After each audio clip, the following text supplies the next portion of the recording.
बोलिए शिव शंकर भगवान की जय। बोलिए शिव महापुराण की जय। पूर्व में हमने सोमनाथ ज्योतिर्लिंग की कथा सुनी।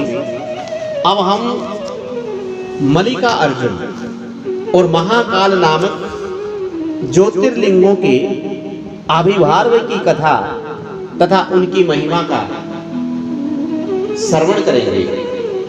सूत जी महाराज बार बार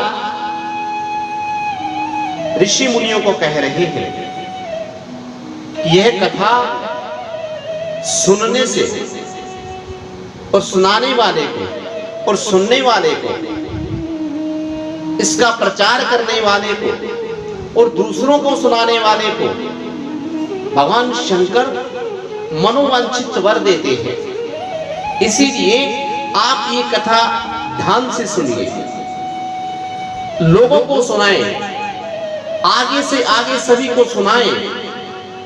वैसे तो हम सभी लोग जानते हैं भगवान शिव के बारे में, भगवान शिव के ज्योतिर्लिंगों के बारे में, लेकिन उन ज्योतिर्लिंगों का आविर्भाव कैसे हुआ, उनकी महिमा क्या है, भगवान शिव ने कौन कौन सी लीला रची, उन लीलाओं के बारे में हम भगवान के भक्तों को ये श्रवण कराएं। इसीलिए आगे से आगे अपने मित्रों को, अपने रिश्तेदारों को ये कथा सुनाएं, ताकि भगवान शिव के नाम का प्रचार हो।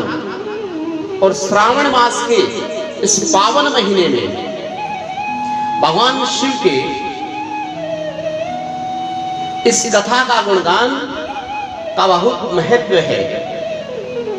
आइए अब हम मल्लिका अर्जुन महाकाल नामक जो ज्योतिर्लिंग हैं उनके आविर्भाव की कथा और उनकी महिमा सुनते हैं। सूत जी महाराज कहते हैं, हे महर्षि, अब मैं मल्लिका अर्जुन के प्रादुर्भाव का प्रसंग सुनाता हूं, जिसे सुनकर के बुद्धिमान पुरुष सब पापों से मुक्त हो जाता है। देखिए महाराज, इस कथा के सुनने से कितना भी बड़ा पापी हो वह पापों से मुक्त हो जाता है। जब महाबली तारकासुर शिवापुत्र कुमार कार्तिक के सारी पृथ्वी की परिक्रमा करके फिर कैलाश पर्वत पर आए और गणेश के विवाह आदि की बात सुन करके क्रोच पर्वत पर चले गए। पार्वती और शिव के वहां जाकर के अनुरोध करने पर भी वे नहीं लौटे तथा वहां से 12 कोस दूर और चले गए। तब भगवान शिव और मां पार्वती ज्योतिर्मय स्वरूप धारण करके वहां पर प्रतिष्ठित हो गए। वे दोनों पुत्र स्नेह से आतुर होकर के पर्व के दिन अपने पुत्र कुमार को देखने के लिए उनके पास जाया करते हैं। अमावस्या के दिन भगवान शंकर शंभ वहां जाते हैं और पूर्णमासी के दिन मां पार्वती निश्चय ही वहां पादार्पण करती है। उसी दिन से लेकर भगवान शिव का मल्लिका अर्जुन नामक एक लिंग तीनों लोकों में प्रसिद्ध हो गया। उसमें से पार्वती और शिव दोनों की ज्योतियां प्रतिष्ठित हैं। मल्लिका का अर्थ है पार्वती और अर्जुन शब्द का अर्थ है शिव का वाचक। मल्लिका अर्जुन अर्थात मां पार्वती और भगवान शिव का दोनों का वहां पर आविर्भाव है।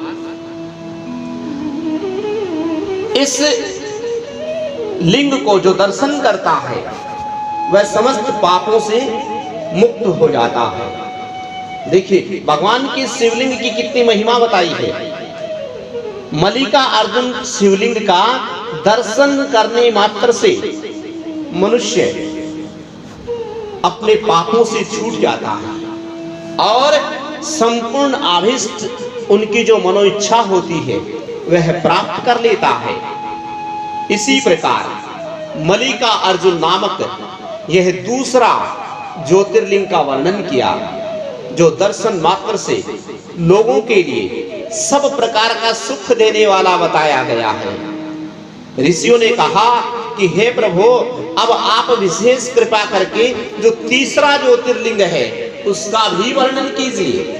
आपने प्रथम सोमनाथ और द्वितीय मल्लिकार्जुन का हमें श्रवण कराया, अब तृतीय ज्योतिर्लिंग का भी हमें वर्णन कीजिए। सूत जी महाराज कहते हैं, हे ब्राह्मणों, मैं धन्य हूं, मैं कृत्य हूं जो आप श्रीमानों का संग मुझे प्राप्त हुआ। साधु पुरुषों का संग निश्चय ही बहुत धन्यवान व्यक्ति होता है, उसे प्राप्त होता है। अतः मैं अपना सौभाग्य समझ करके यह पाप नाशनी परम पाविनी दिव्य कथा का वर्णन कर रहा हूं और तुम लोग आत्म आदर पूर्वक सुन रहे हो। आवंती नाम के प्रसिद्ध एक रमणीय नगरी है जो समस्त देहधारियों को मोक्ष प्रदान करने वाली है। वह भगवान शिव को बहुत प्रिय है, परम पुण्यमयी और पवन लोक पावनी है। उस पुरी में एक श्रेष्ठ ब्राह्मण रहा करते थे जो शुभ कर्म परायण, वेदों के स्वाध्याय में संलग्न तथा वैदिक कर्मों में अनुष्ठानों में सदा तत्पर रहा करते थे। वे अपने घर में अग्नि की स्थापना करके प्रतिदिन अग्निहोत्र किया करते थे और शिव की पूजा में सदा तत्पर रहा करते थे। वे ब्राह्मण देवता प्रतिदिन पार्थिव शिवलिंग बना करके उसकी पूजा किया करते थे।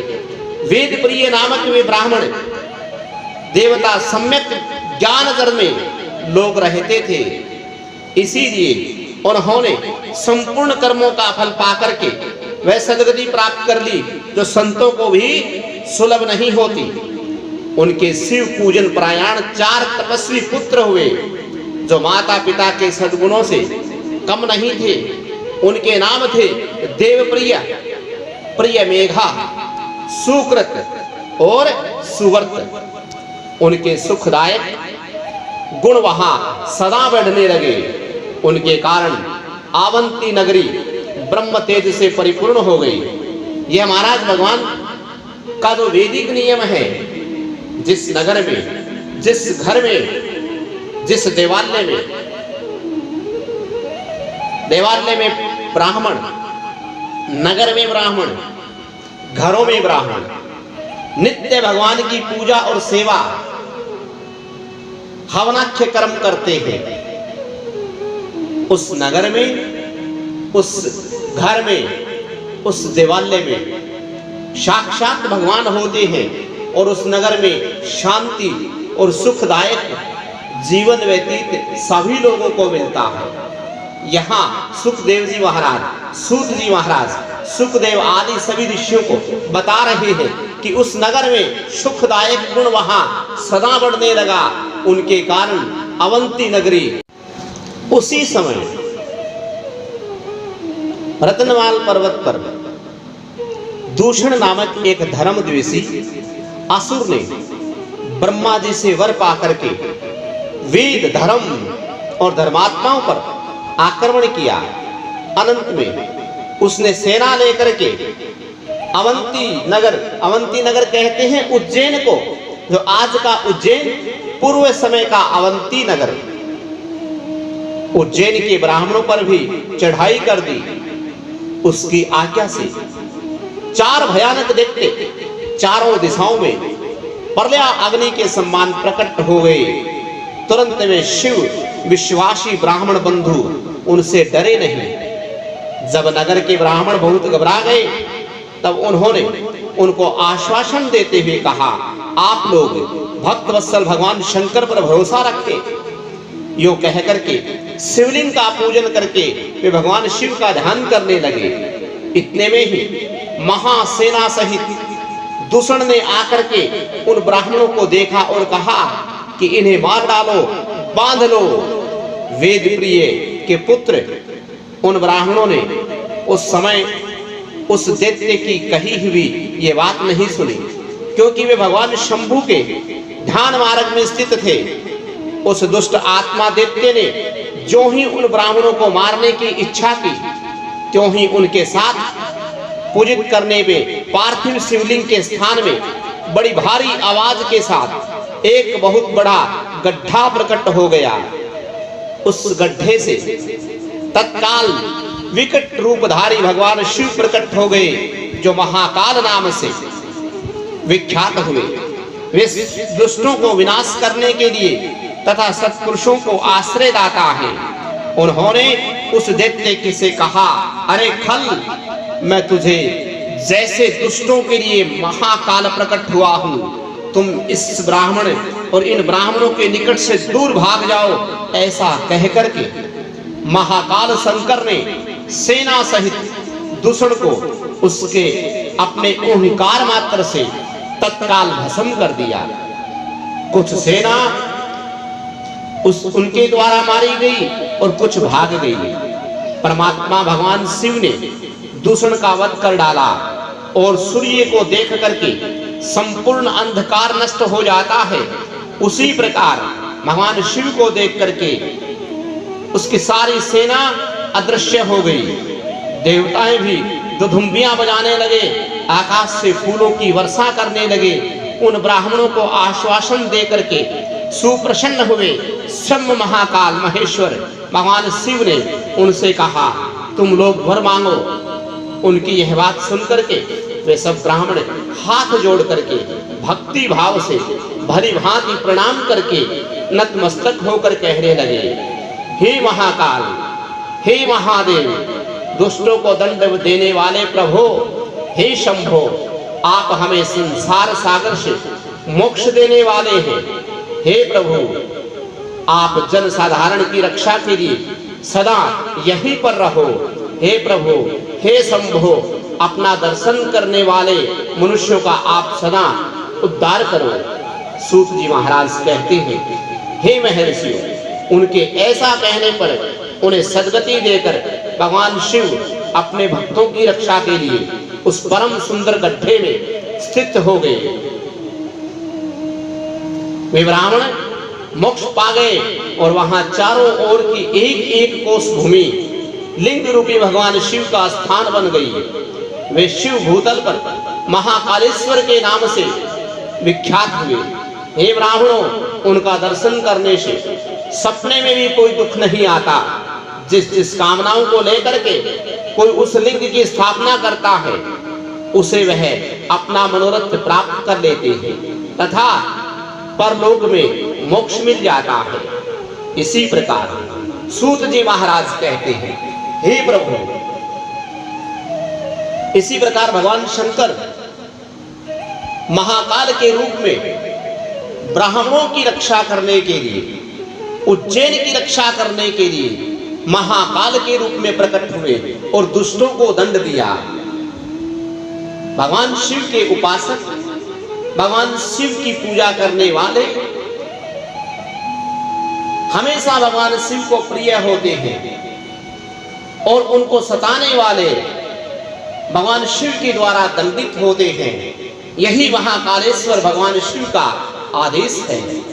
महाकाल के महात्म्य में प्रसंग में शिव राजा चंद्रसेन तथा गोप बालक श्रीकार की कथा सुनिए। सूत जी महाराज कहते हैं, हे ब्राह्मण, भक्तों की रक्षा करने वाले महाकाल नामक ज्योतिर्लिंग का महात्म्य भक्ति भाव को बढ़ाने वाला है, उसे आदर पूर्वक सुनो। उज्जैनी नगरी में चंद्रसेन नाम का एक महान राजा था, जो संपूर्ण शास्त्रों के तत्वज्ञ, शिव भक्त और जितेंद्रिय थे। शिवों की पार्षदों में प्रधान तथा सर्वलोक वंदित मणिभद्र जी राजा चंद्रसेन के सखा हो गए। एक समय की बात है, उन्होंने राजा पर प्रसन्न होकर के उन्हें चिंतामणि नामक महामणि प्रदान की, जो कौस्तुभ मणि तथा सूर्य के सम्मान देदीप्यमान थी। और वह देखने और सुनने अथवा ध्यान करने पर भी मनुष्य को निश्चय ही मंगल प्रदान कर देते थे। भगवान शिव के आश्रित रहने वाले राजा चंद्रसेन उस चिंतामणि को अपने कंठ में धारण करके जब सिंहासन पर बैठते, तब देवताओं में सूर्य के समान सूर्य नारायण की भांति उनकी शोभा होती। नृप श्रेष्ठ चंद्रसेन के कंठ में चिंतामणि शोभा देती, यह सुन करके समस्त राजाओं के मन में उस मणि के प्रति लोभ की लालसा बढ़ गई और वे क्षुब्ध रहने लगे। तदंतर वे सब राजा चतुरंगिणी सेना लेकर के युद्ध में चंद्रसेन को जीतने के लिए उद्यत हो गए। वे सब परस्पर मिल गए और उसके साथ बहुत से सैनिक थे। उन्होंने आपस में संकेत और सलाह करके आक्रमण कर दिया। उज्जैनी नगरी के चारों द्वारों पर उन्होंने घेर लिया। अपनी पुरी को संपूर्ण राजाओं के द्वारा घिरी हुई देख करके राजा चंद्रसेन उन्हीं भगवान महाकालेश्वर की शरण में गए और मन को संदेह रहित करके दृढ़ निश्चय के साथ उपवास पूर्वक दिन रात अनन्य भाव से महाकाल की आराधना की। उन्हीं दिनों में उस श्रेष्ठ नगर में कोई ग्वालिन रहा करती थी, जिसके एकमात्र पुत्र था। वह विधवा थी और उज्जैनी नगरी में बहुत दिनों से रहा करती थी। वह ग्वालिनी अब अपने 5 वर्ष के बालक को लिए हुए महाकालेश्वर मंदिर में रही और उसने राजा चंद्रसेन की द्वारा की हुई महाकाल की पूजा का आदर पूर्वक दर्शन किया। राजा के शिव पूजन का वह आश्चर्य में उत्सव देख करके उसने भगवान को प्रणाम किया और फिर वह अपने निवास स्थान पर लौट आई। ग्वालिन ने उस बालक ने वह सारी पूजा देखी, अतः घर आने पर उनसे कौतूहलवश भगवान की शिव की पूजा करने का मन में विचार किया। एक सुंदर पत्थर ला करके उसे अपने शिविर में थोड़ी ही दूर जाकर के दूसरे शिविर में एकांत स्थान में रख दिया और उसी को शिवलिंग मान लिया। फिर उसने भक्ति भाव पूर्वक कृत्रिम गंध अलंकार वस्त्र धूप दीप और अक्षत आदि द्वारा द्रव्य जुटा करके उनके द्वारा पूजन करके मन कल्पित कर दिव्य नैवेद्य भी अर्पित किया। सुंदर सुंदर पत्तों और फूलों से बारंबार पूजन करके भली भांति से उन्होंने नृत्य किया और बारंबार भगवान के चरणों में उस ग्वालिनी ने मस्तक झुकाया। इसी समय ग्वालिनी ने भगवान शिव के आश्चर्यचकित हुए अपने पुत्र को बड़े प्रेम से भोजन करने के लिए बुलाया, परंतु उसका मन तो भगवान शिव में लग गया था। अतः जब बारंबार ग्वालिनी के बुलाने पर भी उस बालक को भोजन करने की इच्छा नहीं हुई, तब उसकी मां स्वयं उसके पास गई और उसे शिव के आगे आंखें बंद करके ध्यान लगाए बैठा देखा। उसका हाथ पकड़ करके खींचने लगी। इतने पर भी जब वह नहीं उठा, तब उसने क्रोध में आकर के उस बालक को खूब पीटा। खींचने और मारने पीटने पर भी जब वह पुत्र नहीं आया, तब उसने वह शिवलिंग उठाकर दूर फेंक दिया और उस पर चढ़ी हुई सारी सामग्री नष्ट कर दी। यह देख करके बालक हाय हाय करके रो उठा। रोष में भरी हुई ग्वालिनी अपने बेटे को डांट फटकार करके पुनः घर में चली गई। भगवान शिव की पूजा को माता के द्वारा नष्ट की हुई देख करके बालक देव देव महादेव की पुकार करते हुए सहसा मूर्छित होकर गिर पड़ा। उसके नेत्र में आंसू की धारा प्रवाहित होने लगी। 2 घड़ी बाद जब उसे चेतना हुई, तब उसने आंखें खोली। आंख खुलने पर उस शिशु ने देखा उसका वहां शिविर भगवान शिव के अनुग्रह से तत्काल महाकाल का सुंदर मंदिर बन गया। मणियों से चमचमाते हुए खंबे उसकी शोभा बढ़ा रहे थे। वहां की भूमि स्फटिक मणि से जड़ दी गई। तपाए हुए सोने के बहुत से विचित्र कलश शिवालय को सुशोभित करते थे। उसके विशाल कपाट प्रधान द्वारा स्वर्णमय दिखाई देती थी। वहां बहुमूल्य नीलमणि तथा हीरे से बने हुए चबूतरे शोभा दे रहे थे। उस शिवालय के मध्य भाग में दयानिधान शंकर का रत्नमय शिवलिंग प्रतिष्ठित था। ग्वालिनी के उस पुत्र ने देखा उस शिवलिंग पर उसकी अपनी ही चढ़ाई हुई सारी सामग्री सुसज्जित ढंग से तैयार है। यह सब देख करके वह बालक सहसा खड़ा हो गया और उसे मन ही मन बड़ा आश्चर्य हुआ और वह परम आनंद मंद में समुद्र में निमग्न सा हो गया। तदंतर भगवान शिव की स्तुति करके उसने बारंबार उनके चरणों में मस्तक झुकाया। सूर्यास्त होने के पश्चात वह गोप बालक शिवालय से बाहर निकला। बाहर आकर उसने अपने शिविर को देखा। वह इंद्र भवन के सम्मान शोभा पा रहा था। वहां सब कुछ तत्काल स्वर्णमय होकर के विचित्र एवं परम उज्जवल वैभव से प्रकाशित होने लगा। फिर वह उस भवन के भीतर गया जो सब प्रकार की शोभाओं से संपन्न था। उस भवन में सर्वत्र मणि रतन स्वर्ण जड़े हुए थे। प्रदोष काल में सानक भीतर प्रवेश करके बालक ने देखा उसकी माँ दिव्य लक्षणों से लक्षित होकर के एक सुंदर पलंग पर सो रही है। रत्नमय अलंकारों से उसके सभी अंग उदप्त हैं और वह साक्षात देवांगना के समान दिखाई देती है। मुख से विभेद हुए उस बालक ने अपनी माता को बड़े वेग से उठाया। वह भगवान शंकर की कृपा पात्र हो चुकी थी। ग्वालिन ने उठ करके देखा सब कुछ अपूर्व सा हो गया। उसने महान आनंद में निमग्न होकर के अपने बेटे को छाती से लगा लिया। पुत्र के मुख से गिरिजापति के कृपा प्रसाद का वह सारा वृतांत सुन करके ग्वालिनी ने राजा को सूचना दी, जो निरंतर भगवान शिव के भजन में लगे रहते थे। राजा अपना नियम पूरा करके रात में सहसा वहां आए और ग्वालिनी के पुत्र का वह प्रभाव जो भगवान शिव को संतुष्ट करने वाला था देखा।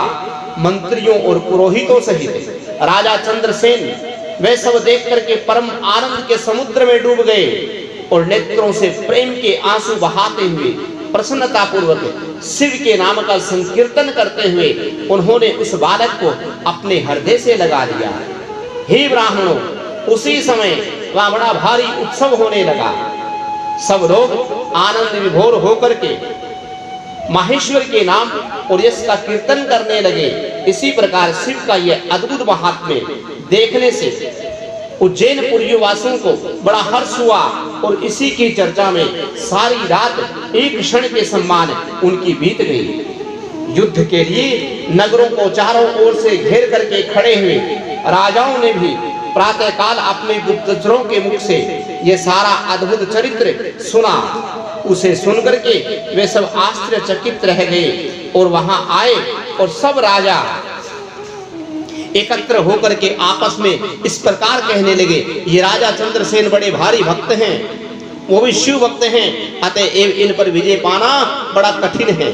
ये सर्वथा निर्भय होकर के महाकाल की नगरी उज्जैनी का पालन करते हैं, जिसकी पुरी के बालक भी ऐसे शिव भक्त हैं। वे राजा चंद्रसेन तो महान शिव भक्त है ही। इनके साथ विरोध करने से निश्चय ही भगवान शिव क्रोध करेंगे और उनके क्रोध से हम नष्ट हो जाएंगे। अतः इस नरेश के साथ हमें मेल मिलाप ही कर लेना चाहिए। ऐसा विचार करके महेश्वर हम पर बड़ी कृपा करेंगे। सूत जी महाराज कहते हैं, हे ब्राह्मण, ऐसा निश्चय करके शुद्ध हृदय वाले उन सब भूपालों ने हथियार डाल दिए। उनके मन में वैर भाव निकल गया। वे सभी राजा अत्यंत प्रसन्न हो गए। वहां उन्होंने महाकाल का पूजन किया।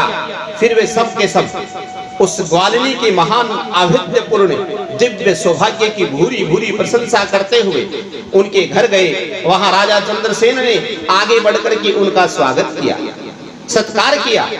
बहुमूल्य आसनों पर बैठे आश्चर्यचकित आनंदित हुए गोप बालक के ऊपर कृपा करके स्वतः प्रकट हुए शिवलिंग और शिवलिंग का दर्शन करके उन सब राजाओं ने अपनी उत्तम बुद्धि भगवान शिव के चिंतन में लगाई। तदंतर उन सारे नरेशों ने भगवान शिव की कृपा प्राप्त करने के लिए गोप शिशु को बहुत सी वस्तुएं प्रसन्नता पूर्वक भेंट की। संपूर्ण जनपदों में बहुसंख्यक गोप रहते थे। उन सब का राजा उन्होंने उसी बालक को बना दिया। इसी प्रकार समस्त देवताओं से पूजित परम तेजस्वी वानर राज हनुमान जी वहां पर प्रकट हुए। उनके आते ही सब राजा बड़े वेग से खड़े हो गए। उन सब ने भक्ति भाव के साथ विनम्रता से मस्तक से झुकाया। राजाओं के पूजित होकर के वानर राज हनुमान जी उस सब के बीच में बैठ करके उस गोप बालक को हृदय से लगाकर उन नरेशों की ओर देखते हुए कहने लगे, हे राजाओं, तुम सब लोग तथा दूसरे देहधारी मेरी बात ध्यान से सुनो। इससे तुम लोगों का भला होगा। भगवान शिव के सिवा देवधारियों के लिए दूसरी कोई गति नहीं है। यह बड़े सौभाग्य की बात है कि इस गोप बालक ने शिव का पूजन करके, दर्शन करके उससे प्रेरणा ली और बिना मंत्र के भी शिव का पूजन करके उन्हें पा दिया। गोप वंश और कीर्ति बढ़ाने वाला यह बालक भगवान शंकर का श्रेष्ठ भक्त है। इस लोक में संपूर्ण भोगों का उपभोग करके अंत में यह मोक्ष को प्राप्त कर लेगा। वंश परंपरा के अंतर्गत 8वीं पीढ़ी में महायशस्वी नंद उत्पन्न होंगे, जिनके यहाँ साक्षात भगवान नारायण उनके पुत्र के रूप में प्रकट होकर के श्री कृष्ण के नाम से प्रसिद्ध होंगे। आज से यह गोप कुमार इस जगत में श्रीकर के नाम से विशेष ख्याति प्राप्त करेगा। सूत जी महाराज कहते हैं, हे ब्राह्मण, ऐसा कहकर के अंजनी नंदन शिव स्वरूप वानर राज हनुमान जी ने समस्त राजाओं तथा महाराज चंद्रसेन को भी कृपा दृष्टि से देखा। तदंतर उन्होंने उस बुद्धिमान गोप बालक श्रीकर को बड़ी प्रसन्नता के साथ शिव उपासना के उस आचार व्यवहार का उपदेश दिया और भगवान शिव को जो बहुत प्रिय है। इसके बाद परम प्रसन्न हुए हनुमान जी चंद्रसेन और श्रीकर के विदा लेकर के उन सब राजाओं की ओर देखते हुए देखते देखते अंतर्ध्यान हो गए। वे सब राजा हर्ष से भरकर सम्मानित होकर के महाराज चंद्रसेन की आज्ञा से लेकर के आए थे, वैसे ही लौट गए। महातेजस्वी श्रीकर भी हनुमान जी का उपदेश पाकर के धर्मज्ञ ब्राह्मणों के साथ भगवान शंकर जी की उपासना करने लगा। महाराज चंद्रसेन और गोप बालक श्रीकर दोनों ही बड़ी प्रसन्नता के साथ महाकाल की सेवा करते थे। उन्हीं की आराधना करके उन दोनों ने परम पद को प्राप्त कर लिया। इसी प्रकार महाकाल नामक शिवलिंग दुष्ट पुरुषों का सर्वथा हनन करने वाले हैं। ये परम पवित्र रहस्यमय आख्यान कहा, जो सब प्रकार का सुख देने वाला है। वह भगवान शिव भक्ति को बढ़ाने वाला है और स्वर्ग की प्राप्ति कराने वाला है। बोलिए शंकर भगवान की जय, बोलिए महाकाल की जय। नमः पार्वती पते, हर हर महादेव। बोलिए शिव महापुराण की जय।